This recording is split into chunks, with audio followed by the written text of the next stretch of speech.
All right. Hi, and welcome to Robotics Today. My name is Luca Carlone, and I'm excited to introduce Dr. Raia Hadsell as our speaker today. Raia is the Director of Robotics at DeepMind.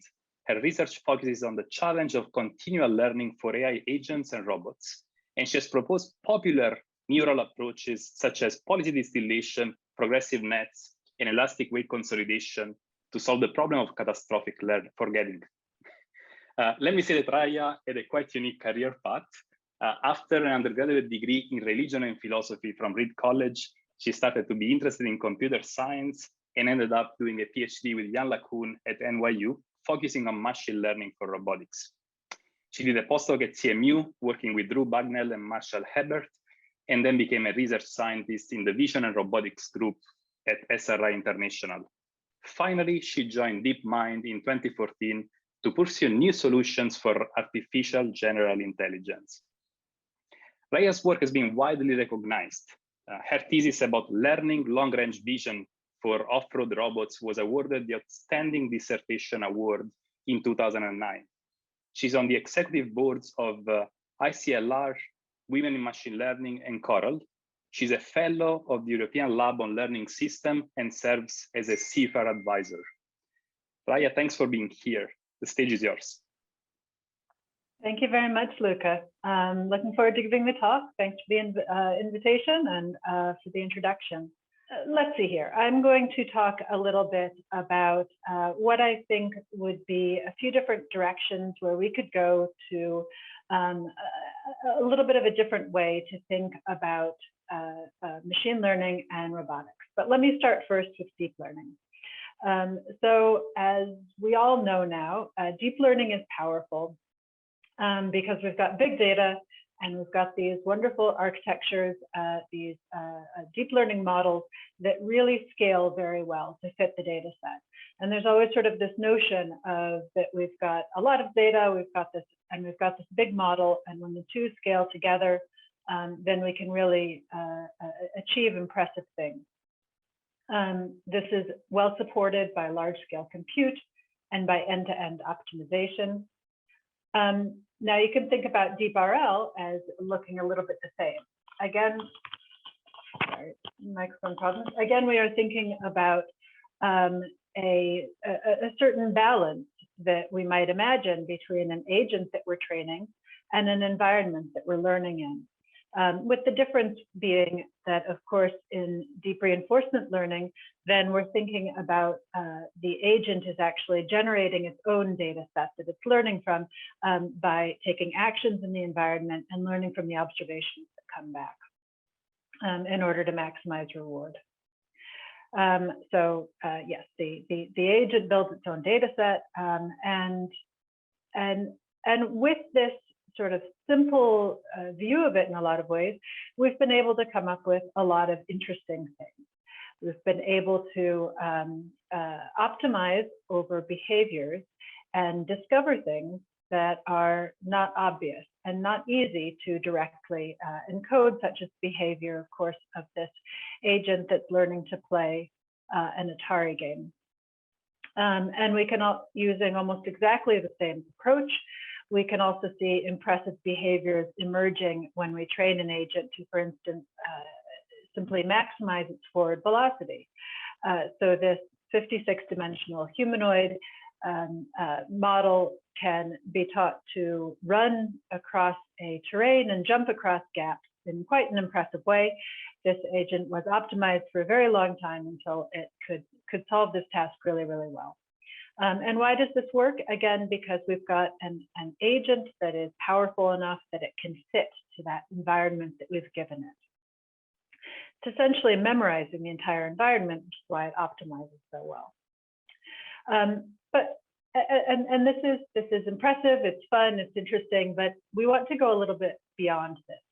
We want to move AI research beyond the simple picture of having an agent and an environment, and where the agent can fully fit to that environment. Instead, I would say that we want agents that are actually much smaller than the environments that they learn, such that there's no hope that that agent can actually fit the whole environment. Why would we want that? Why would we want agents that have that are dwarfed by the size, the complexity, or the richness of the environment, such that the capacity of the agent is not sufficient to model that environment? Well, we want this. It's important because it's the driver of, I would argue, many wonderful things that we look for in our research, such as transfer. So only by having an agent that does not have sufficient capacity to just learn the entire environment, only by having that imbalance do we need to become better at things like transfer and generalization, and also fast adaptation. If the environment is small, the agent can just learn the whole thing. But instead, we can also have continual learning. There's no need for continual learning if you can observe the entire environment. You can learn it all. But if we have this imbalance, then this can drive continual learning. It can also drive causal reasoning. Causal reasoning comes from needing to have more efficient ways of understanding the relationships and the dynamics of environments that can't come from memorizing, from observing everything. And abstract concepts.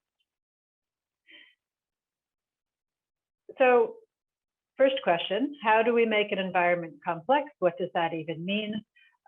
Is an Atari environment complex? Is a humanoid control environment complex?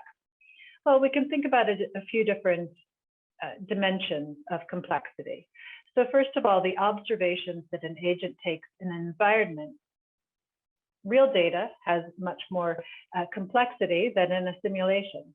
So although I use simulation in my research, I think that it's important to recognize the value of real data for its the noise and the complexity that is expressed there. There's also partial observability. So of course, if you can see everything in an environment, then it's definitely not going to be as complex as if I can only see through a bit of a soda straw or through a limited view over time. There's also multiple sensory modalities. So if there is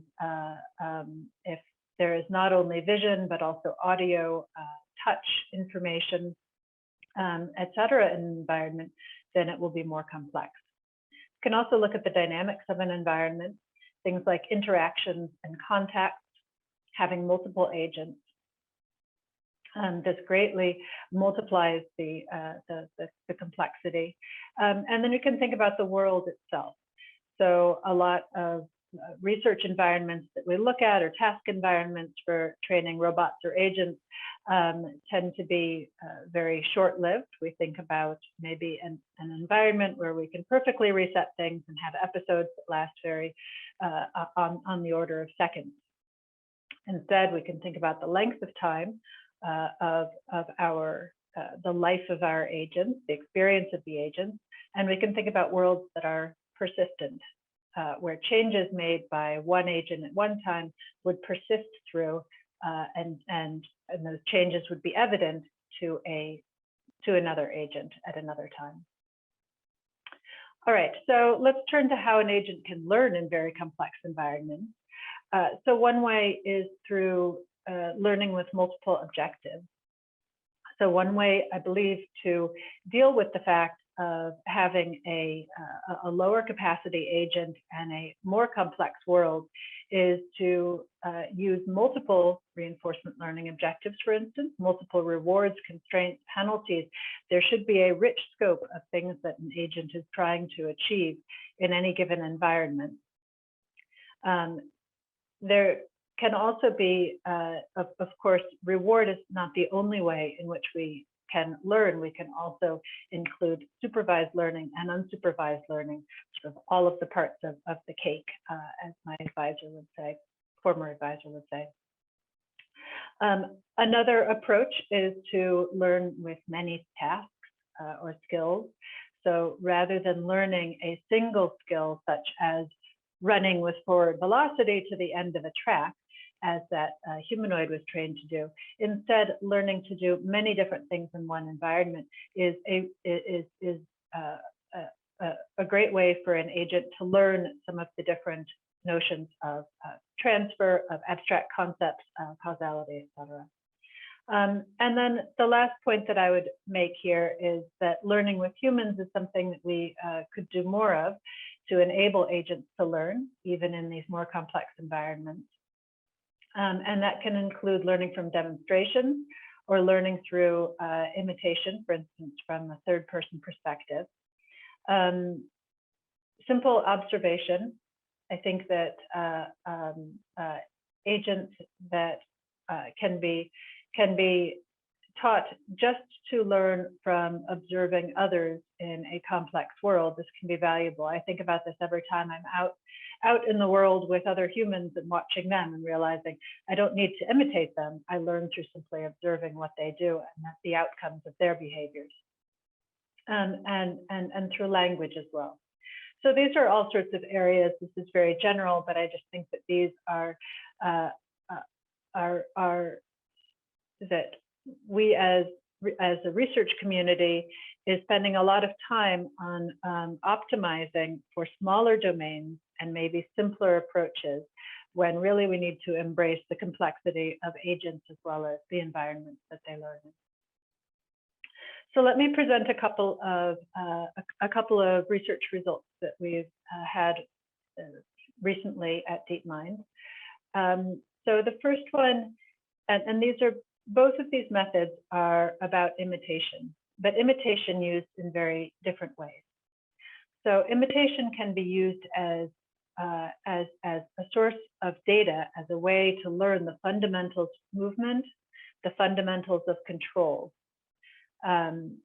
Or it can be used at sort of the other end of learning in order to give a demonstration for, to demonstrate a task that needs to be done. So I like to think about these two different sides of using expert data, one at the beginning to learn representations and one at the end to demonstrate goals. So this first work is about using mimicry to learn basic motor control. All right, so why do we want to learn reusable skills? Learning from scratch can be data efficient. I'm just showing here this old parkour video that probably people have seen before. The internet seemed to like this video, you know, this showed some impressively robust control behavior and skills, but we do end up in a regime where this is data inefficient, and where we don't have a lot of constraint of the behavior of the agent over time. So exploration is limited and transfer is limited. So how can we learn reusable skills? Well, we could, there are unsupervised skill discovery methods. You could learn from a lot of simple tasks, for instance, via the method called scheduled auxiliary control.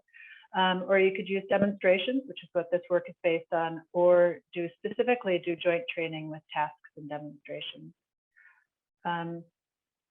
So let me start by mentioning neural probabilistic motor primitives. This is, or otherwise called NPMP. And the idea here is to train an expert policy by tracking kinematic motion capture clips, and then to force the policy to be bottlenecked through a latent layer that can then be reused. So basically, we're going to take some sets of clips here of different types of human motion, coming from human motion capture. And we're going to learn to predict, we're going to learn to encode the future state go through a latent state, which we can interpret as being a latent intention. And that's going to then go to a decoder, which will produce an action. We also feed in the present state, the proprioception of the current robot, and the output action tries to imitate the next state of these clips. So basically, we're trying to learn to follow each of these over time by controlling a human, or by controlling a humanoid figure. And the key thing is that this latent intention is then is used to develop this latent embedding ZT. We can then reuse exactly the same decoder. Now we've learned how to go from an input in the state in the embedding ZT. We've learned to go from that directly to actions. So now this becomes the action space, and we can learn a task policy that's going to control this. So now, given an RL environment, given some tasks that we want to do from reward, then we can reuse the decoder as a low-level skill module. So we're going to take an observation from this task space, whatever that is, and then we're going to learn how to create an action in this embedding space. It's not necessarily a lower dimensional space. In this case, the action space is 56 dimensional, and the embedding space is 60 dimensional. But that embedding space at least has within it all of the different types of motion that we might expect a humanoid character to do. Does not have a lot of laying on the ground and flailing around, because that set of expert clips does not contain that type of behavior. Instead, it has productive movement, locomotion, sitting, turning, standing, jumping, etc. So this is a really nice and efficient way of learning low-level motor behavior and then being able to reuse it for reinforcement learning. So the work in this paper, in comic, instead says, this is a little bit inefficient to do these things in two separate spaces. Let's instead put it all together into one RL environment.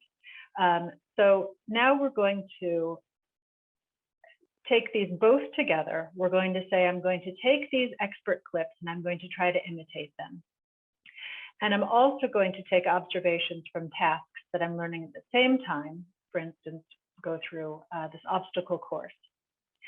And I'm going to push both these, I'm going to learn to use Z at the same time, this embedding space as a latent intention space, which tries to do imitation, and also as a high-level action space to fulfill my task policy. And I'm going to reward both the imitation, and I'm going to reward the task using quite different rewards.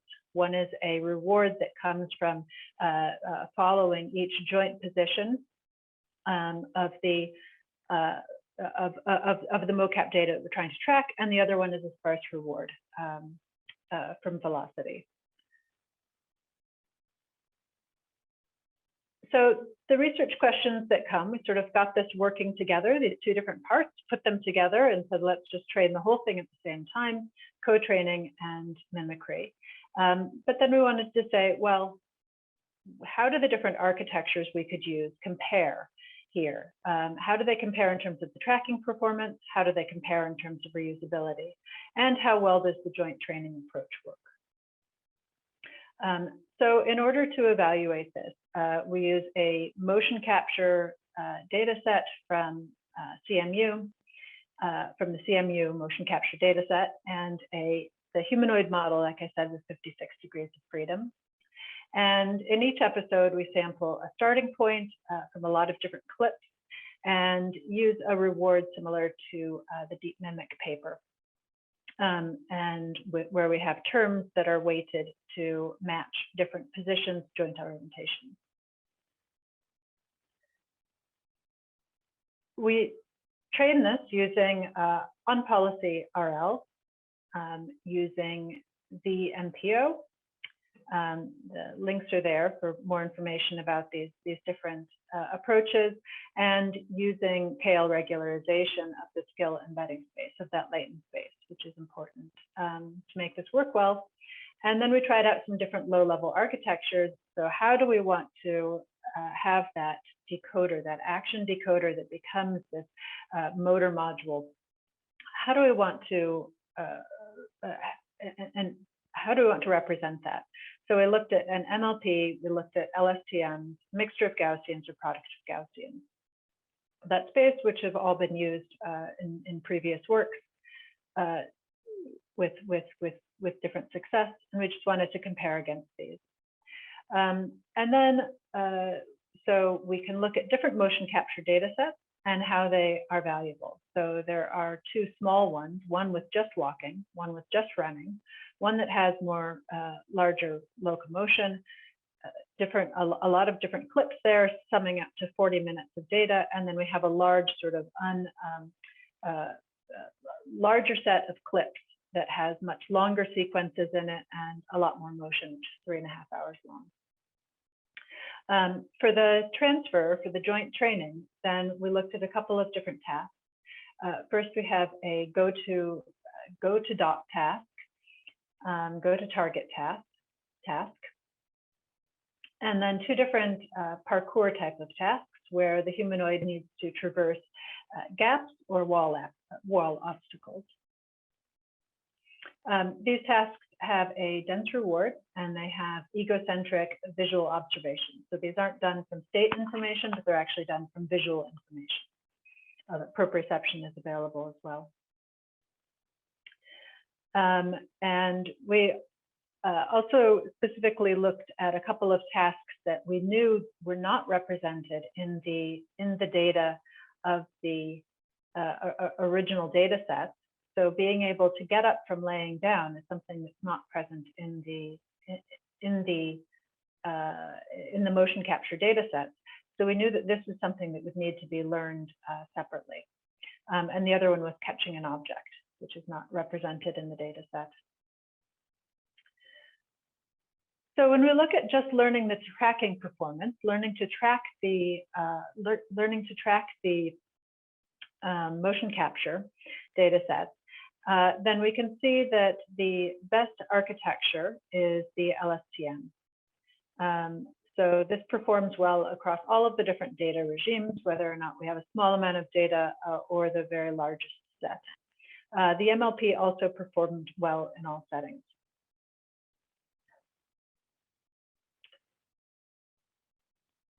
I can take a look at this tracking performance that is learned in joint with the task. If we just look at the tracking performance, this is on the largest data set, and we can imitate various walking and running behaviors. So the character in silver is the human motion capture, and the one in gold is the one that the agent is controlling. And probably you saw that little glitch there where it just decides I'm not going to try to do that fancy spin that that's done in motion capture data, and the agent sort of skips past that quite opportunistically. But in general, we see that all of the behaviors can be robustly followed, including walking backwards, dancing, etc. Now, if we look at transfer, so here we have transfer to the go to target task, the walls task, and the gaps task. Starting with low-level controllers that are trained on either the walking, the running, the locomotion, or the large data set. And we see that all of these cases, even though the LSTM did the best in the actual tracking test, then it's the MLP that does decidedly better. And this works across, the MLP works across almost every one of the tests that we did for that transfer. The LSTM low-level policies are probably less reliant on the embedding space. They're probably memorizing the data a little bit more, whereas the MLP is forced to stay a little bit more tied, a little bit more reliant on the embedding space. So it's going to do better for transfer.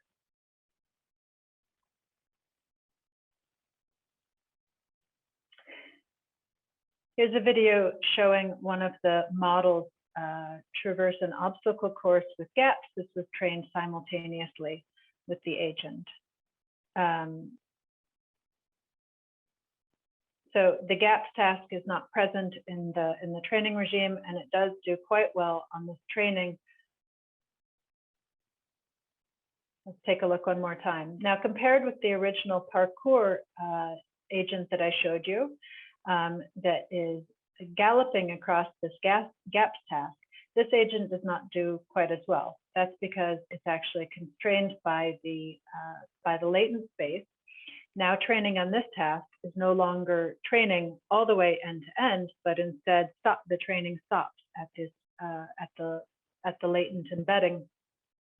And therefore, you don't get quite that full optimization that you get if you only train for the for this task from scratch. On the other hand, this was able to be trained in a matter of minutes rather than days, and it is uses a bit less energy, and is in terms of the if we look at the actions that are taken, and is a bit more constrained in terms of what it learned. So we see this transfer as being important, even though it doesn't get quite the same performance as the original parkour agent that can run through very quickly. I think I'm going to move on to the next piece of research that I wanted to talk about.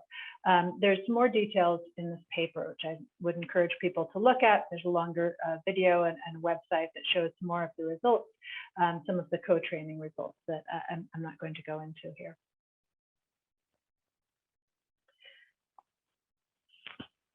So, as I said, there's different ways to use expert data. One way in which I just showed is to use expert data as the starting point. Expert data as a way to more quickly, efficiently get to a low-level representation that is then reusable. The other way in which we would want to use demonstrations for robotics is to use it as the endpoint to give us targets, to demonstrate a task and then being able to quickly execute that task. So that's what this next work focuses on.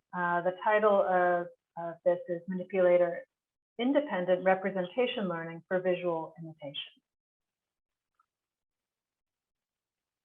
So the work focuses on third-person imitation for robotics manipulation. And the challenge here is imitation from pixels. So this video, this sort of crude rendering shows a teleoperation that we might want to do, where we demonstrate moving a block and stacking it on top of another block. What we would like to do is be able to take something from this simple information that's shown and be able to replicate this with a real robot, real world, or even better, being able to demonstrate something like this with a human hand and then repeat it with a robot. And it's important to say that we want to be able to, we don't want to have to use the teleoperation of the robot directly, but be able to do this imitation just from third-person imitation. So not have task rewards, not have proprioception, not have actions, simply have this visual space and be able to imitate from that. And the challenge is, of course, that we have this domain gap. We have sort of in simulation things that look one way, and then in the real world, then things are going to look quite different. Or we could have human hands, we could have grippers that could move things around. And so we really need to learn an extreme level of invariance or robustness if we want to be able to imitate from this type of demonstration.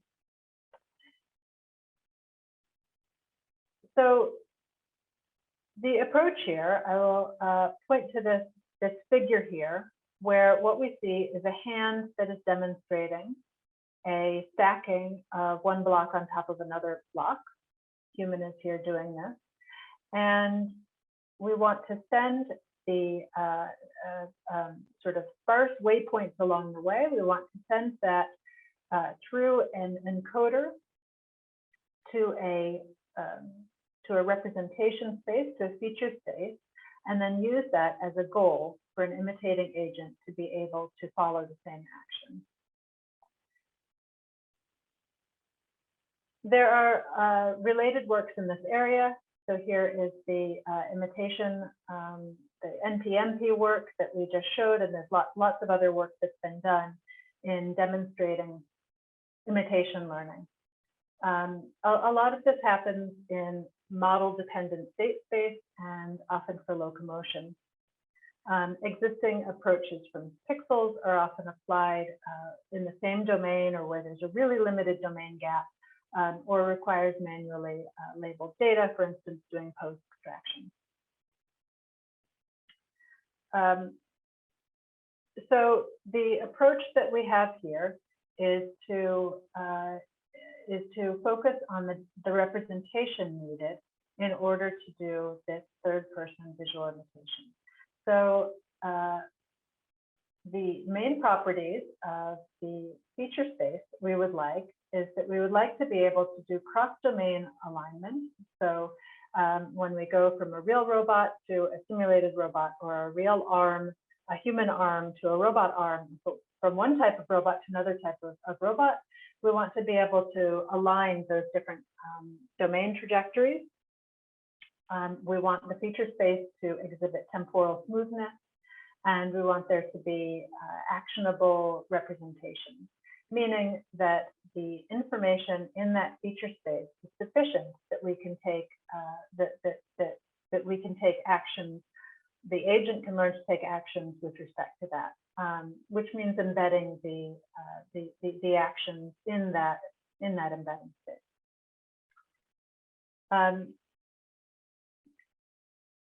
So we use the fact that we have simulation, we have access to, in simulation, to being able to produce a high degree of domain randomization. But moreover, we can not only randomize the domain, we can also remove the arm entirely. So, and you can still see here that the block, one block is being stacked on top of another block, even though the arm is invisible altogether. This is just because we're choosing not to render that in this, but we can have these aligned trajectories.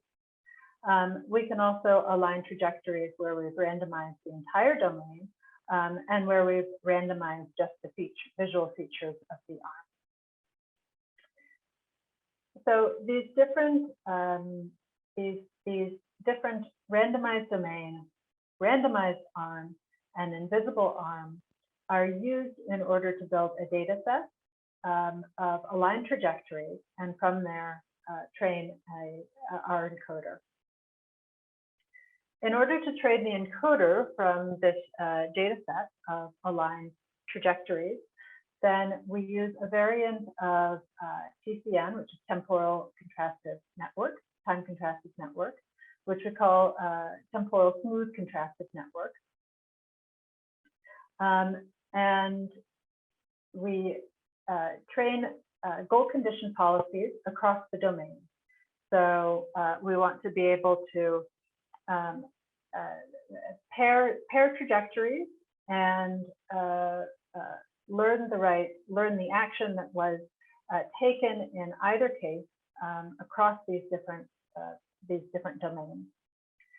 And then we can train to get to a next goal position from the current observation using reinforcement learning.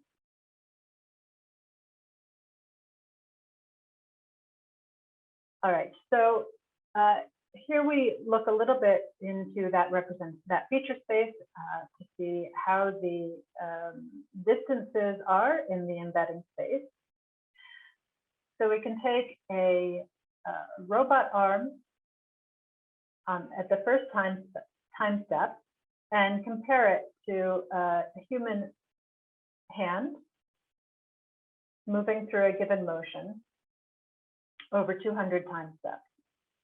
And we can look at the distances between these, looking at the cross-domain case or in the same domain case.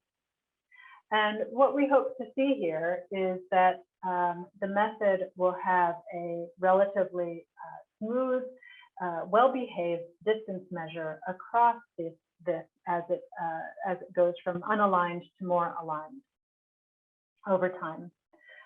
So this is looking at time contrasted networks, just looking at temporally smooth contrasted networks. This is the manipulation invariant representation, and then this is cross-domain. I've forgotten what the GCP is. The generative contrastive policy, I believe. It's basically these two are both ablations of the last one, which is the manipulation invariant representation. And so you can see that this offers a very nice smooth distance measure in the same domain, and also offers a relatively smooth and accurate distance measure, even when we're looking cross-domain between a human hand and a robot arm, which have not been trained for. And so the goal is given by different waypoints every time the video pauses here, showing that in the human hand video. Then we're giving a new goal to the agent. And we see that then the agent, this is the view that it sees visually, and then this larger picture is just another rendering. And we can see it following through the same part. It goes to pick up the red block, then it hovers over the blue block, and then it places it down and releases it at the same time that the human hand as it does this.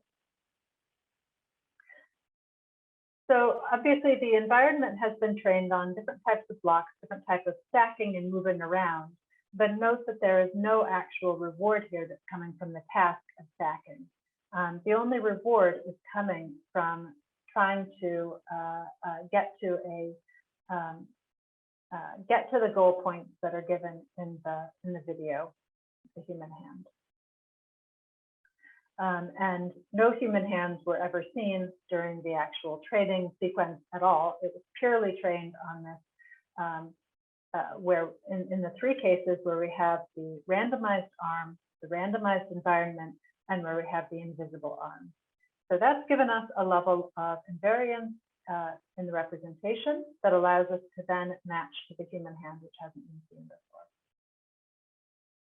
And just to give a couple more examples here, on the left, we see tracking from the real robot is shown on the top, and on the bottom, the robot is shown in simulation. And is stacking, again, the red block on top of the blue. This was used just for test purposes. The middle view, we show that the goal is being given, the demonstration is being given using a pickup stick by a human, but we just see the stick. And again, the agent is able to follow that and match that trajectory and stack the block. And in the last view, then we're using a different robot arm in simulation. So this is demonstrating following a different robot arm, the JACO hand at the top, and a robotic gripper simulated at the bottom.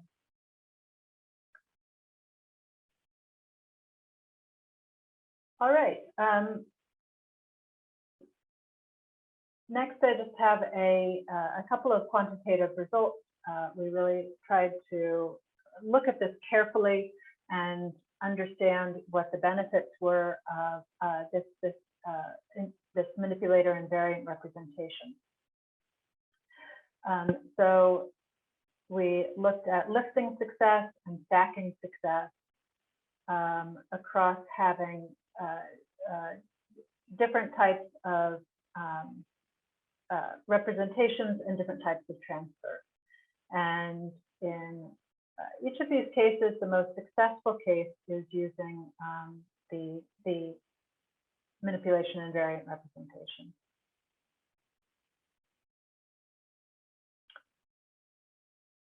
All right, so I find this to be a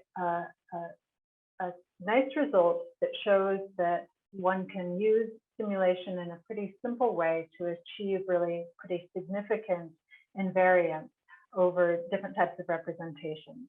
And this has allowed us to have an agent that can track relatively easily how to move blocks around in this environment, even using demonstrations from a human, from a different point of view, and with all of the domain gaps, of course, that are here. One of the key things was in training representation that was temporally smooth,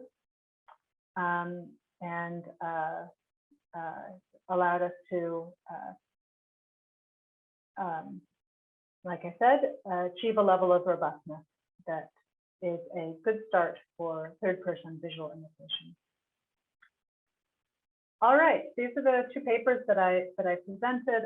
Second one's on arXiv. The first one was from ICLR last year. Please take a look at those if you have, and contact the authors here if you have any further questions. Thanks a lot. Thanks a lot, Raia, for your great talk. Thank you for your time and for going into these two papers really in depth. So before we get started, so basically the panel and the audience have many questions that we can't wait to discuss. And before we get started, I just wanted to mention to the remote audience that we do have a way for you to ask questions. So if you go to our webpage and to the live stream and you scroll down, you see a Slido interface. There are already a few questions. You can also just upload them instead of asking your own. And our student panelists, Krishnan Srinivasan and Marion Lepere, will pick up your posted question during the discussion. But before we go to your questions, I would like to introduce today's guest panelists. And first, I welcome Chelsea Finn, who is Assistant Professor at the Computer Science Department at Stanford University. And I also welcome Palkut Agrawal, who is Assistant Professor in the Department of Electrical Engineering and Computer Science at MIT. And Chelsea, I was wondering if you can go first with any questions you have for Raia. Yeah, so I had one lower level comment and one higher level comment, or question, not comment. So for the second work, it looked quite cool. And I was wondering, since it's often not too hard to define a reward function in simulation, I'm curious if you compared to a setting where you did have rewards in simulation instead of having human videos, or if you have hypotheses about how they might compare. Yeah, good question. It's true that we can easily evaluate this in simulation, and we can have those rewards, and we can also look at them on the real robot as well. In simulation, we did, so for these sets of objects, we're able to get to, with quite a bit of training on that specific task of just stacking, we are able to get to about 75% stacking success on those, lifting, grasping, stacking.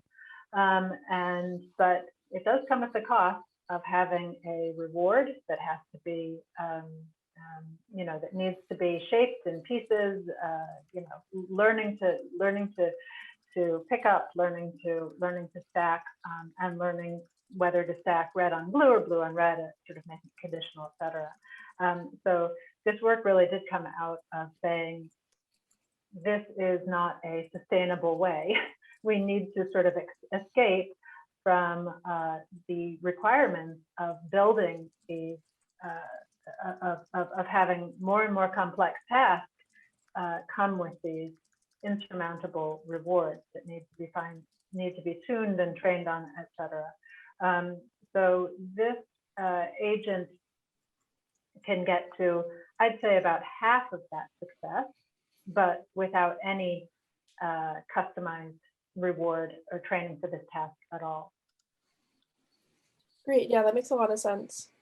And then my second question at a high level is, at the beginning you argued that agents should be smaller than their environments such that the complexity and richness exceeds the capacity of the agent's ability to model it. And so I'm curious what you think about large language models, which show that basically if you do scale neural networks, it does seem like they can model considerable degrees of complexity of real data.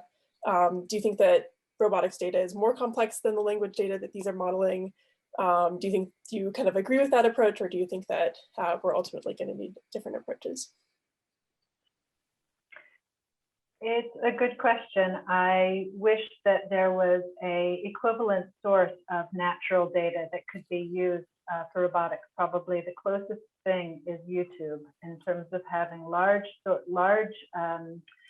sources of natural data that have that same level of diversity and sort of breadth.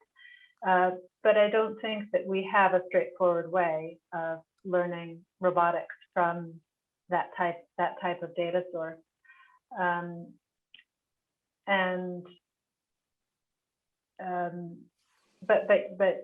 But yes, I think that GPT-3 is making a lot of people, including roboticists, think about how we can get to that level of data collection and use so that we can train models in that much more scaled up sort of way.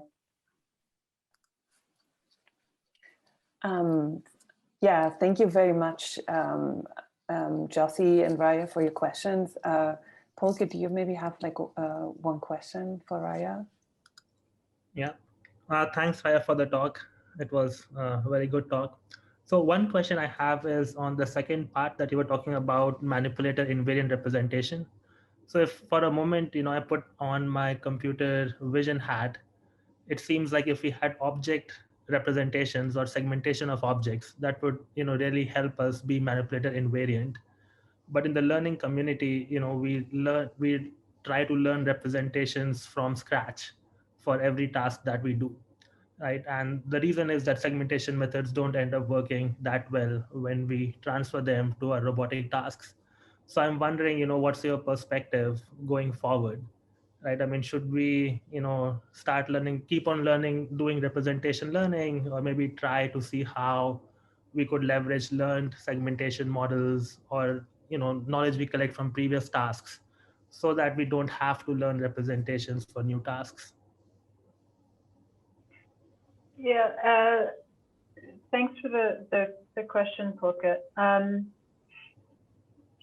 think that it is a really important question how we bring together computer vision models, representation learning for the purpose of robotics. It's not it's not clear that it's going to be sufficient to train in this sort of bespoke way. We need to be able to, again, look at much wider sources of data, such as I would say YouTube again, or similar type of scope, and be able to use that directly. On the other hand, simulation does give us a tremendous amount of power in being able to generate things very easily and learn invariances in a straightforward way. Yeah, I mean, I think it's a lot of exciting work to be done in this area. Yeah, with that, I'm afraid we have to close a little early today, and we will look at your questions and maybe come back to them. Thank you very much for coming today, everyone.